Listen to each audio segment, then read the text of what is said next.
Mabubuhok na namumulang bilog na prutas, manamis-namis na medyo maasim-asim, iyan ang rambutan. Paborito mo ba ang prutas na ito?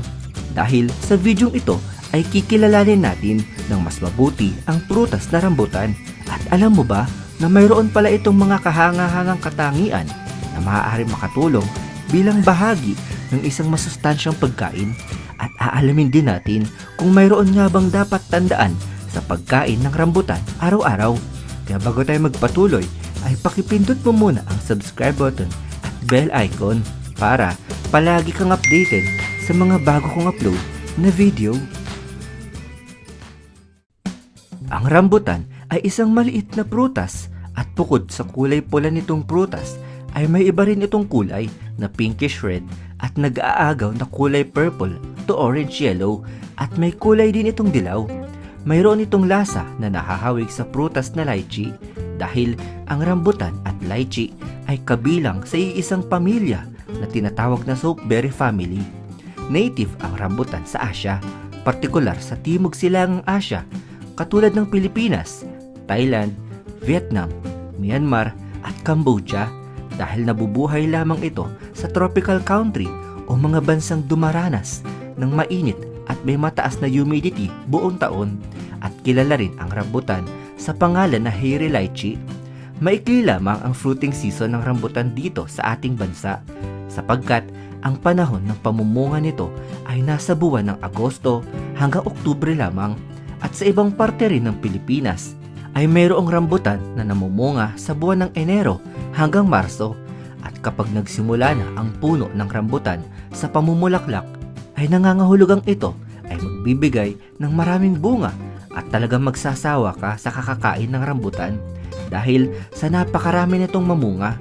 Ngunit bago mo lantakan ang prutas na rambutan ay narito muna ang mga mahahalagang benepisyo at magagandang katangian na maaari makuha mula sa rambutan fruit. Alam mo ba na ang isang medium size na rambutan ay nagtataglay ng carbohydrates, calories, protein, fat at sugar? Magandang pagkukunan din ang rambutan ng ilang bitamina at mineral katulad ng vitamin A, vitamin C, vitamin B, potassium, calcium, folate at choline. At ayon sa ilang pag-aaral, ang isang serving ng rambutan ay maaaring makatulong na punan ang bahagi ng ating pang-araw-araw na pangangailangan para sa copper at manganese. Number 6. Magandang balat. Ang rambutan ay nagtataglay ng isang nutrients at natural compounds katulad ng vitamin C, flavonoids at antioxidant na maaaring maging bahagi ng isang balanced diet para sa pangkalahatang wellness. Ang mga antioxidant ay natural na compounds na matatagpuan sa iba't ibang prutas at gulay at bahagi ng nutritional value ng mga ito. Bukod pa rito, ang pagkain ng iba't ibang prutas katulad ng rambutan ay nagbibigay sa atin ng iba't ibang nutrients na maaari makatulong sa pagpapanatili ng isang healthy lifestyle. Kaya naman, magandang isama ang iba't ibang prutas sa ating pang-araw-araw na pagkain upang magkaroon ng mas varied at balanced na nutrition. Number 5. May vitamin A at iba pang nutrients. Ang rambutan ay nagtataglay ng ilang nutrients katulad ng vitamin A, bioflavonoids at antioxidants na mahalagang bahagi ng isang balanseng pagkain.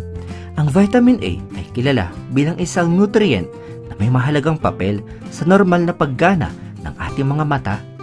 Bukod dito, ang pagkain ng iba't ibang prutas tulad ng rambutan ay maaaring maging bahagi ng isang balanced diet na nagbibigay ng iba't ibang nutrients na kailangan ng katawan.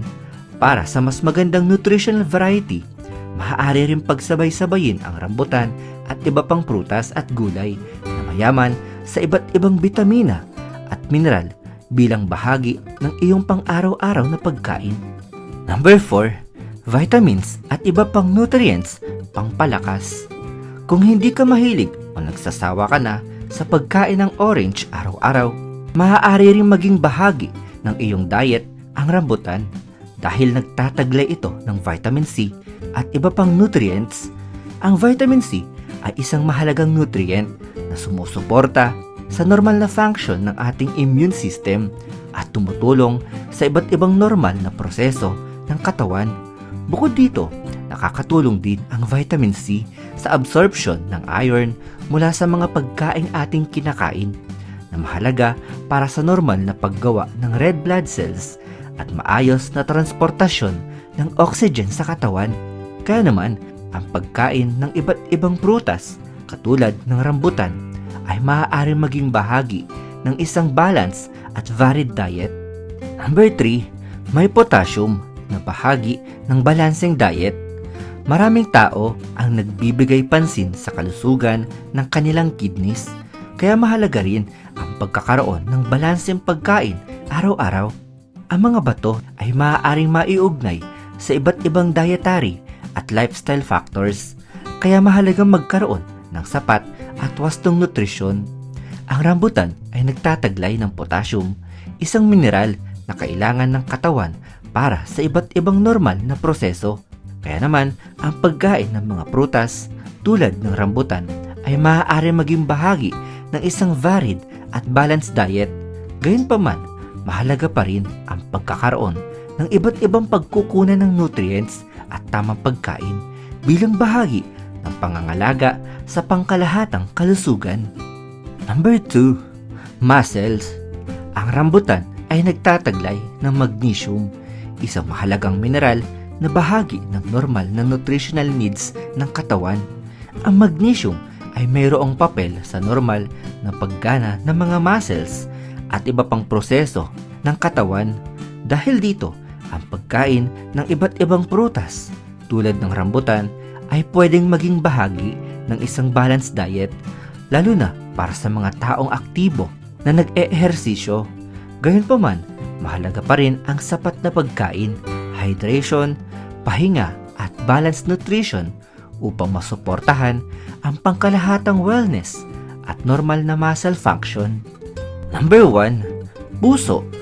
Tulad ng maraming prutas, ang rambutan ay mayroong iba't ibang nutrients na maaaring maging bahagi ng isang balanced diet para sa pangkalahatang wellness. Ang rambutan ay nagtataglay ng potassium, fiber, flavonoids, folate at ilang B vitamins na mahalagang bahagi ng nutritional value ng prutas na ito.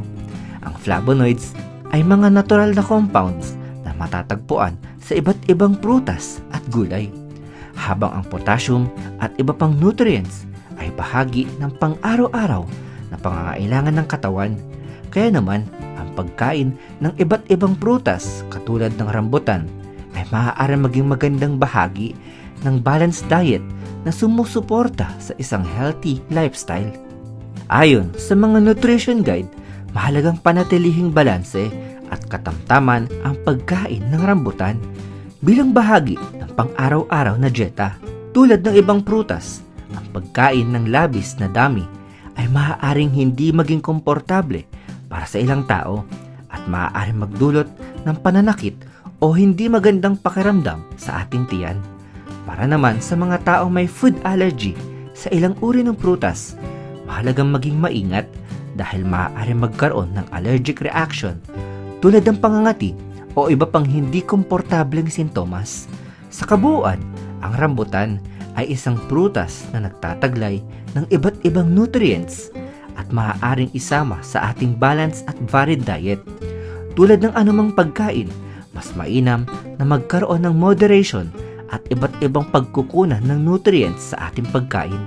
Kung mayroon kang partikular na dietary concern o food allergy, makabubuting kumonsulta sa isang qualified healthcare professional para sa angkop na payo. Isang episode na naman ang natapos sa linggong ito. Hangad kong nabigyan kita ng mga ideyang makabuluhan. Kung ikaw ay may mga topic at katanungan na gusto mo mabigyan ng linaw, ay comment mo lamang yan at aking susubukang bigyan paliwanag ang iyong gusto maging paksa para sa susunod na episode ng Ideya PH. Kaya huwag kalimutang pindutin ang subscribe at pakipindot na rin ang bell icon para lagi kang updated sa mga bago kong upload na video.